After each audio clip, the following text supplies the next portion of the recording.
News 4 Tucson StormTracker 4 Weather Team presents Preparing for Monsoon 2025.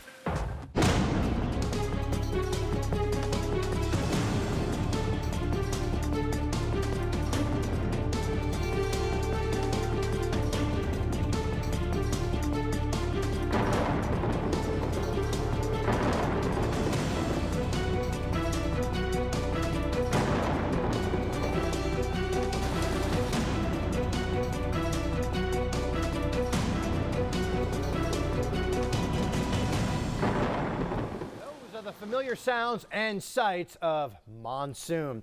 Good evening and thank you for joining us for this special edition of News 4 Tucson, preparing for monsoon 2025. I'm StormTracker 4 Chief Meteorologist Matt Brode.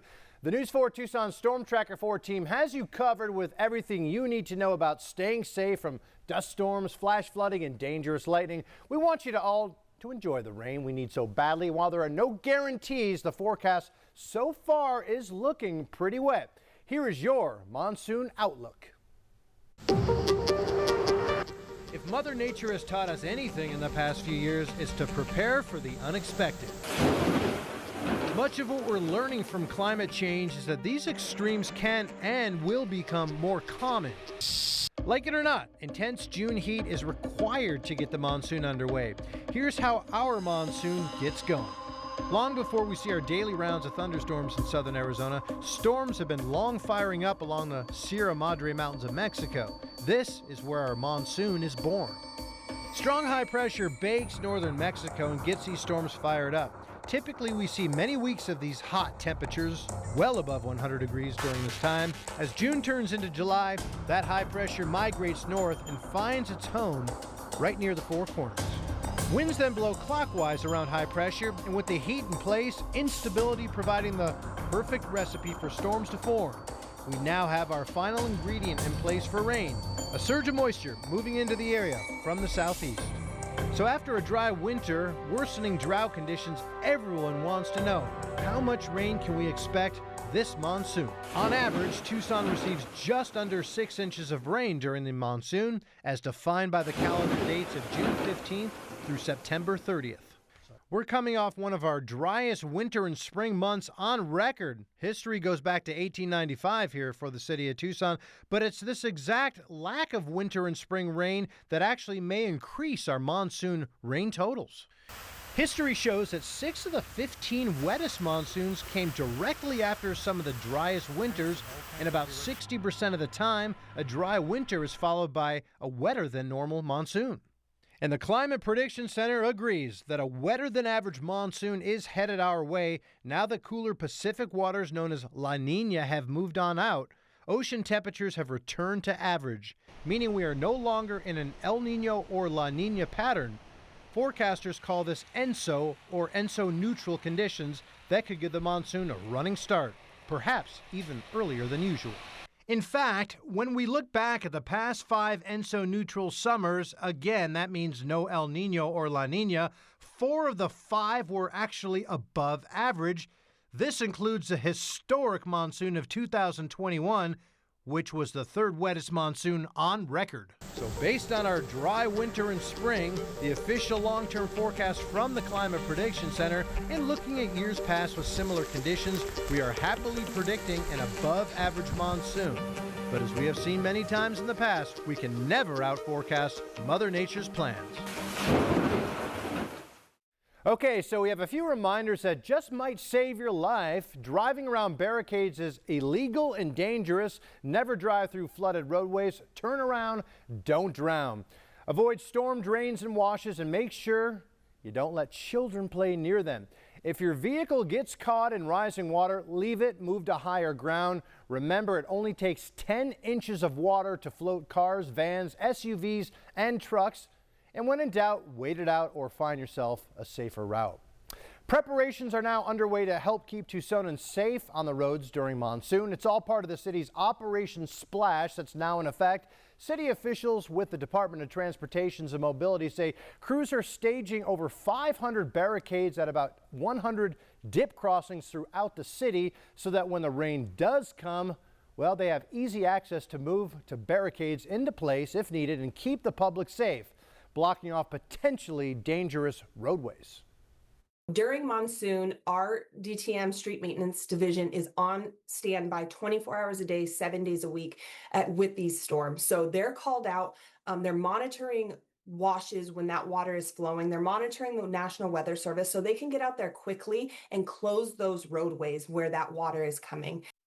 Okay, so the city is doing their part, but they're asking you to do your part as well. Remember to obey all the barricades in place, and even if there isn't one, don't drive through a flooded wash. If you see those barricades in place, turn around. It is not worth it. You do not know the condition of the roadway underneath that water, and just find an alternate route.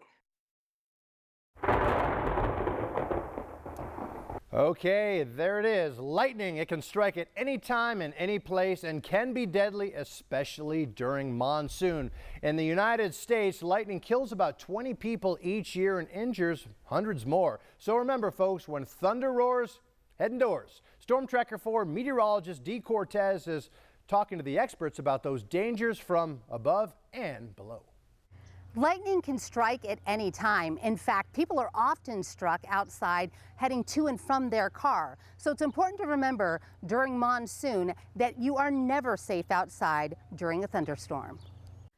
According to the National Weather Service, only 10% of people who are struck by lightning are killed, but the other 90% of victims have some degree of injury, some of which can last a lifetime. We spoke with Dr. Lourdes Castanin, who is the burn program medical director at Banner. She tells us that injuries related to lightning can be mild to deadly.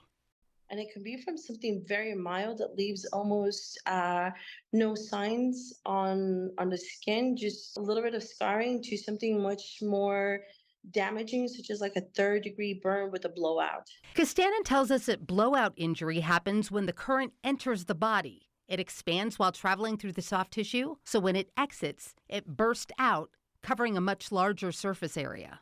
Our sister station, KPNX in Phoenix, interviewed Corey Melker back in 2015 after he was struck by lightning while hiking with a group in northern Arizona. One group member died, and Melker's injuries included numerous blood clots throughout his body and burns.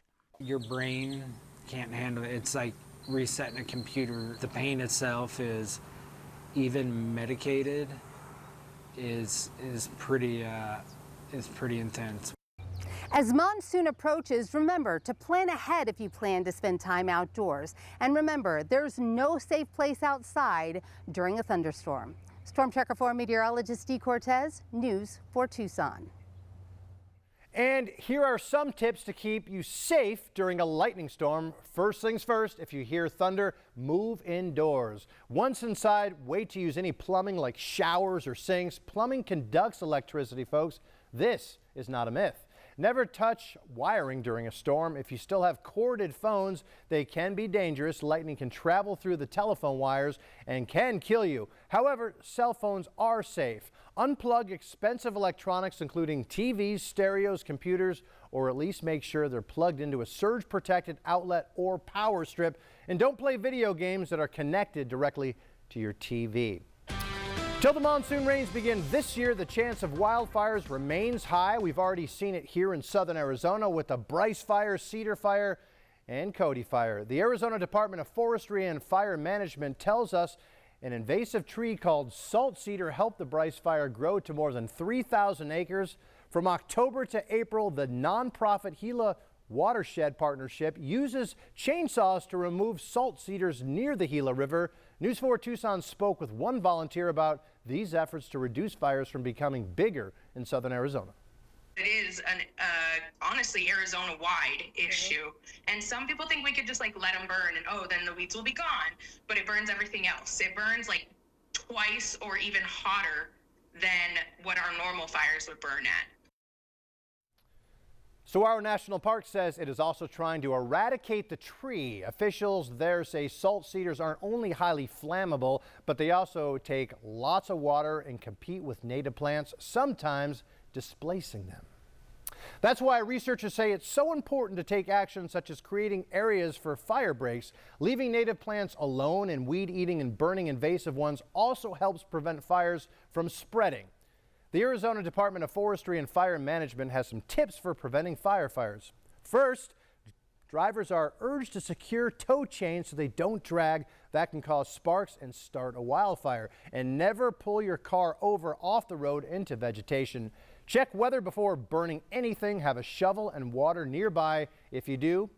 And if you are camping, always put out your campfires. Make sure you drown, stir, and repeat. Coming up on this special edition of News 4 Tucson, as things are heating up, are you ready? Knowing what to do can be the difference between life and death.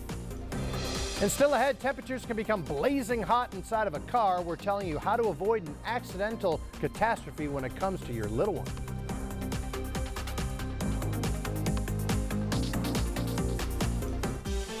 And welcome back to this special edition of News 4 Tucson, preparing for Monsoon 2025. Well, you cannot have the monsoon rains and storms without first experiencing that heat. And being prepared can be the difference between life and death. StormTracker 4 meteorologist Dee Cortez joins us once again with what we need to know so you're ready to deal with the extreme heat. We're approaching the hottest time of the year here in Arizona, and so many people underestimate just how dangerous it can actually be. Here are some tips on how you can keep you and your family safe. As you make outdoor plans for the summer, it's so important to stay hydrated and drink more water than you think you need to. Outdoor activities like hiking can put you in a dangerous situation if you're not prepared. Gladys Chavez hikes several times a week, and she helped a woman who said she was feeling dizzy. They didn't expect that it was going to be this hot or that they would get tired so quickly. Like I said, people underestimate the desert. All of a sudden, you're losing all this water and, then you're dehydrated.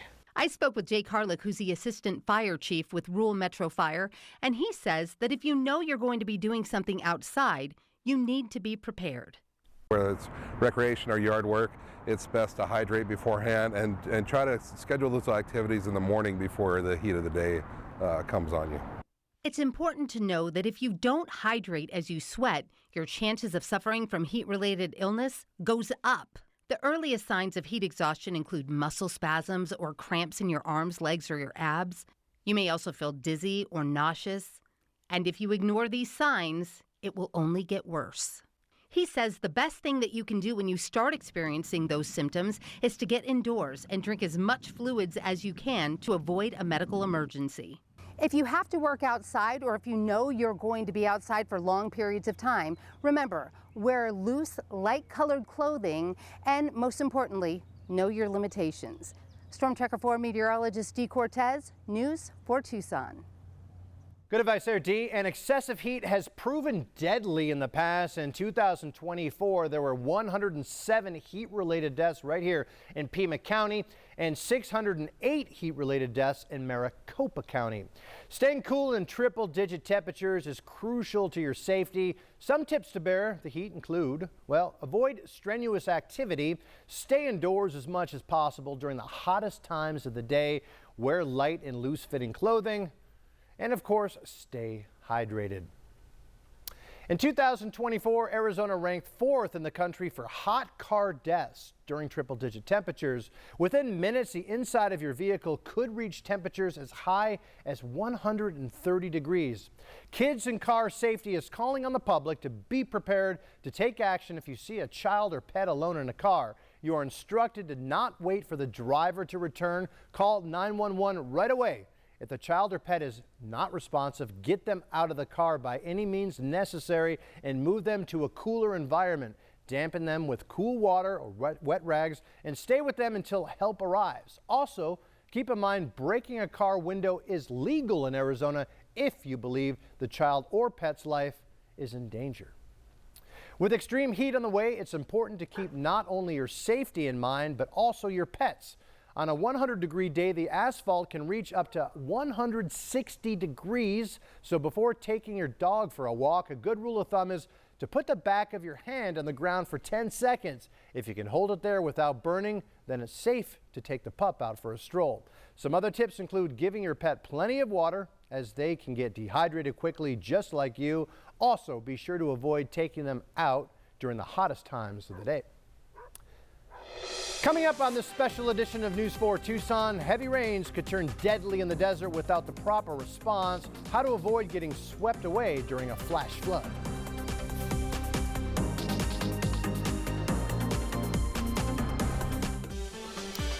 And welcome back to this special edition of News 4 Tucson, preparing for Monsoon 2025. Flash floods are the biggest non-heat related weather killer in the United States. In 2023, 79 people died across the country due to flash flooding. A large majority of those people were in their cars. StormTracker 4 meteorologist Stephanie Waldrop joins us now with ways to stay safe when you see a flash flood warning. With monsoon comes big storms that drop a lot of rain in a short amount of time. This setup creates the high risk for flash flooding. Flash flooding is the second deadliest type of weather event, second only to heat. With Arizona experiencing both of these weather events during monsoon, it is important to stay weather aware. Flash floods are the most dangerous kinds of floods because they combine the destructive power of regular floods with the fast speed of a river. Flash floods occur when heavy rainfall exceeds the ability of the ground to absorb the water in a proper amount of time. Easy things you can do before the rain hits is to make sure that there is no debris in drains and gutters around your house and check that there's not already standing water near your home, especially the day after a heavy rainstorm.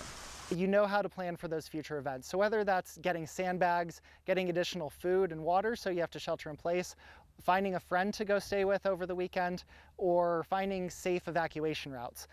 Do that planning ahead of time when conditions are a little bit more dry, so when the floods do come or a storm does come, you have that knowledge and that ability to get out ahead of time.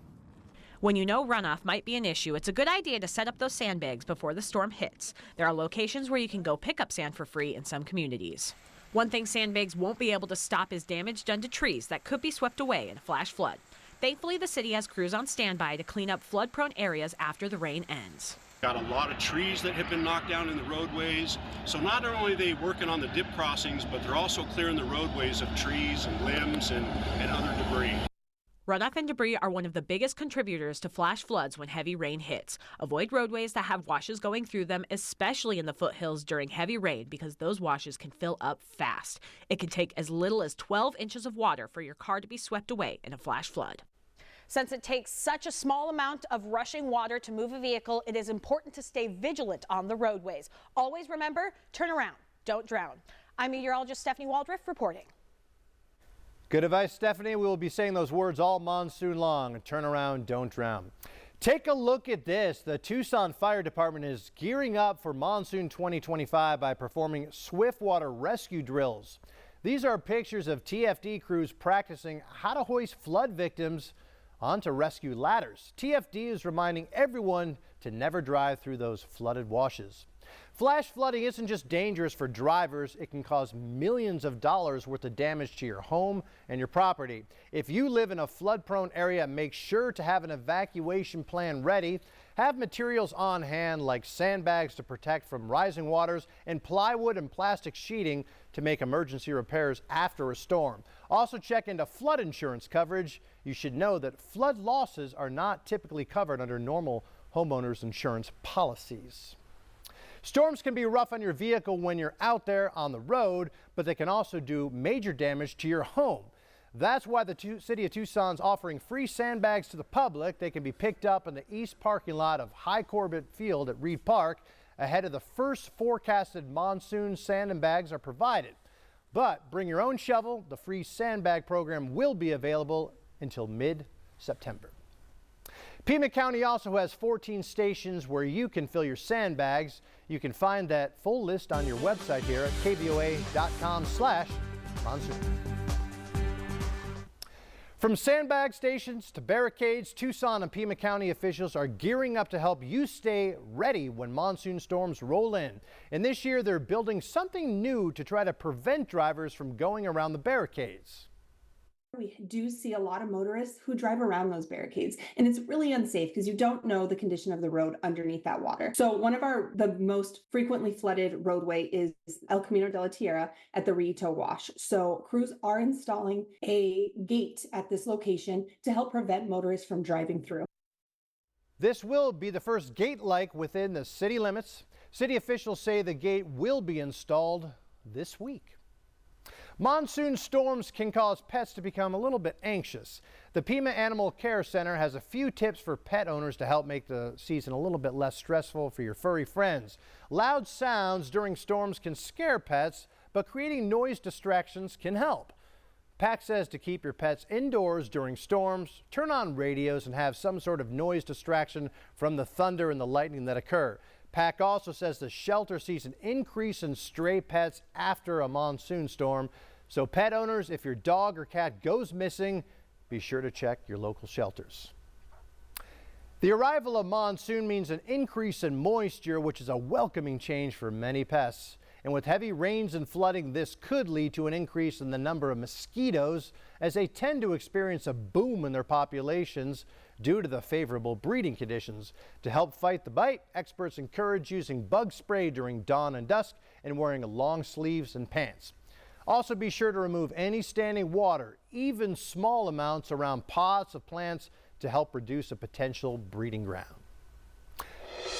Coming up on this special edition of News 4 Tucson, a blinding sight, how dust and sand in the air may indicate you are in danger, and what to do if you are behind the wheel.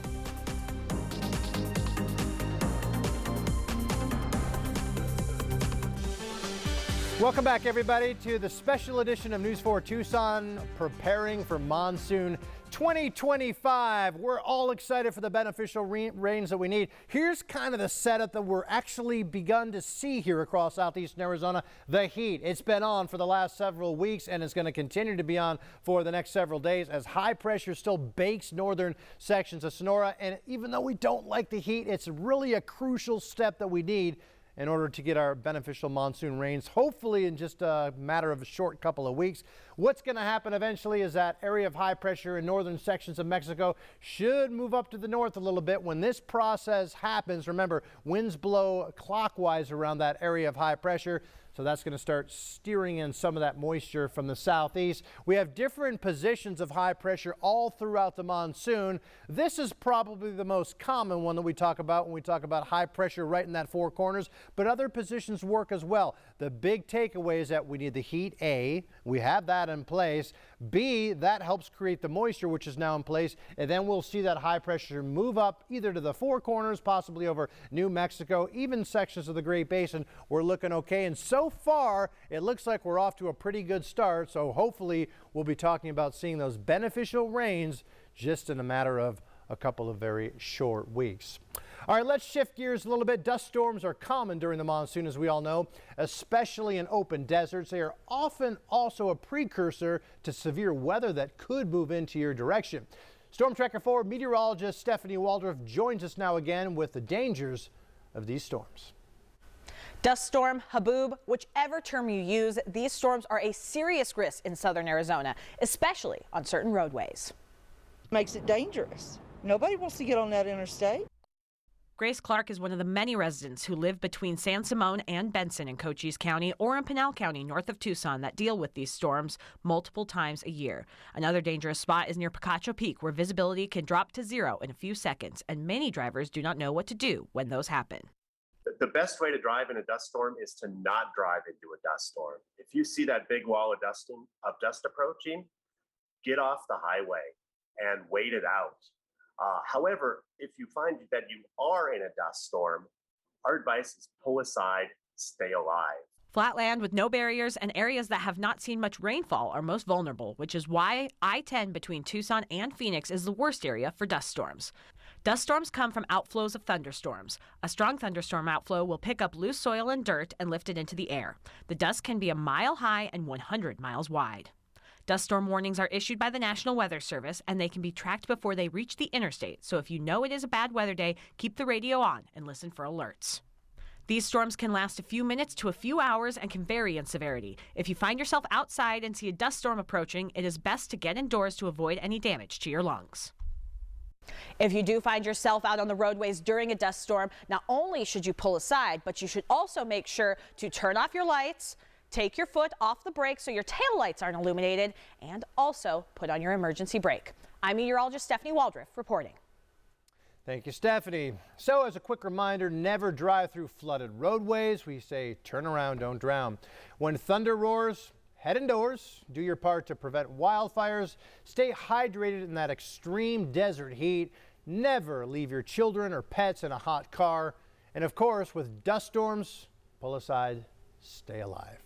Well, we hope you've enjoyed this Preparing for Monsoon 2025 special. Our StormTracker 4 team will be here for you all monsoon long, so be sure to head to our monsoon headquarters, online or on your mobile device for the latest on dangers, threats, and what to do to remain safe. I'm StormTracker 4 Chief Meteorologist Matt Brode. Enjoy the monsoon, everybody. I know we will.